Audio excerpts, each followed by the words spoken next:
Hello again.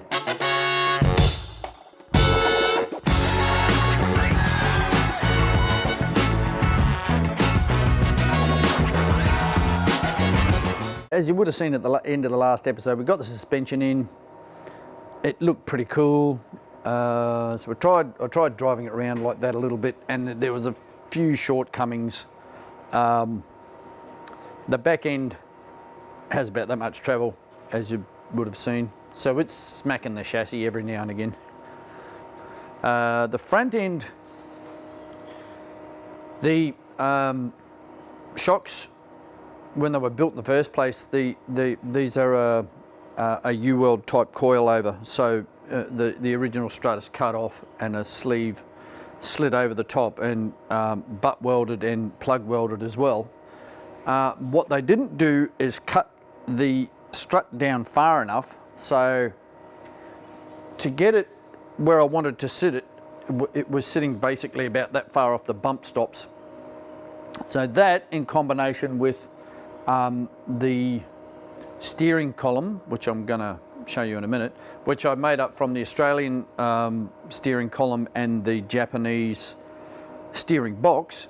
They didn't like each other that much. There was about a quarter of a turn of play. So with the bump steer that it's got, we've got some roll center adjusters coming, and the bugger all travel over on a bumpy road. It was all over the place. So what we've decided to attack first is the steering box. We'll put it back together. Now, they're a pretty simple little gadget.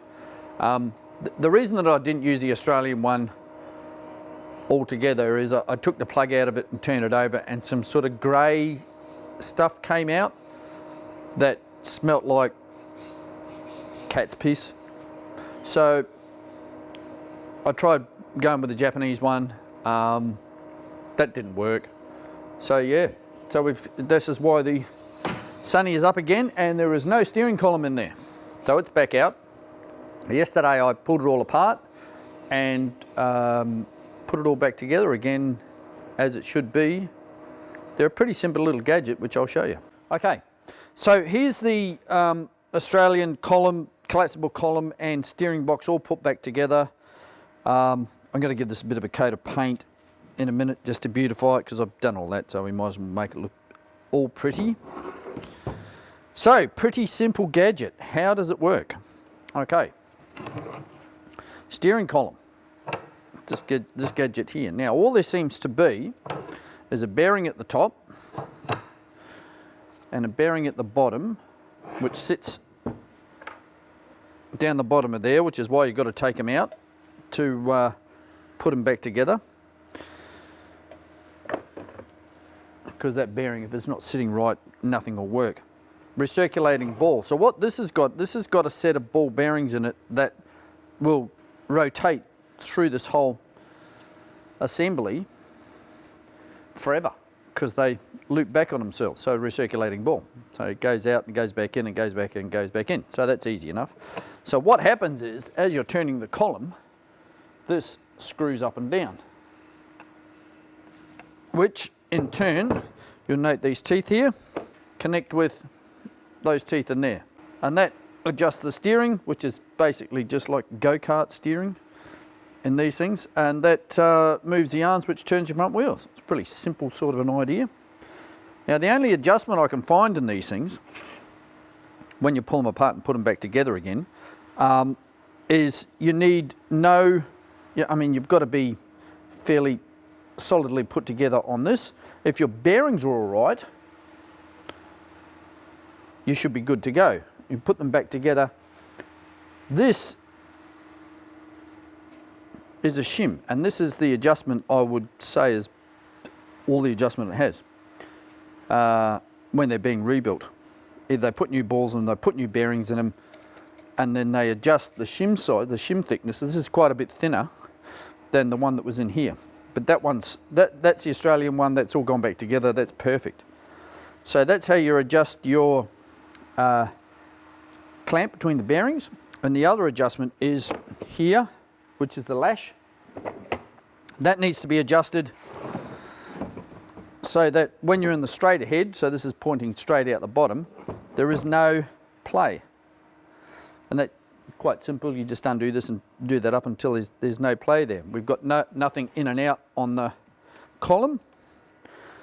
So this one's good to go, apart from a coat of paint. Yes, the only problem with cleaning that is, and I cleaned all that out, doesn't smell like cat's piss anymore. Everything else smells like cat's piss because that's the nature of diff oils and gearbox oils, but this doesn't. That's good to go. The other thing that I learned from last time is, don't put the oil in first, okay? Put them in the car, because to put this in the car, one has to tilt it up this way, and guess what happens? Yeah, that lovely smelling diff oil comes out the column and goes on your, well in this case vinyl, but it would get into your carpet, which would mean throwing your mats away basically. Coat of paint, back in the car. I'm not a professional mechanic, I'm just an interested fiddler basically. Usually I do everything twice. I learn how to do it the first time and then figure out what's wrong with it over the intervening days and then do it again properly. I'm learning as I go along. Best way to learn things, do it.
Just taken it for a test drive and that is much improved. It's a lot better. It's actually nice to drive. We've actually had to raise the front a little bit to get us a bit of compliance there.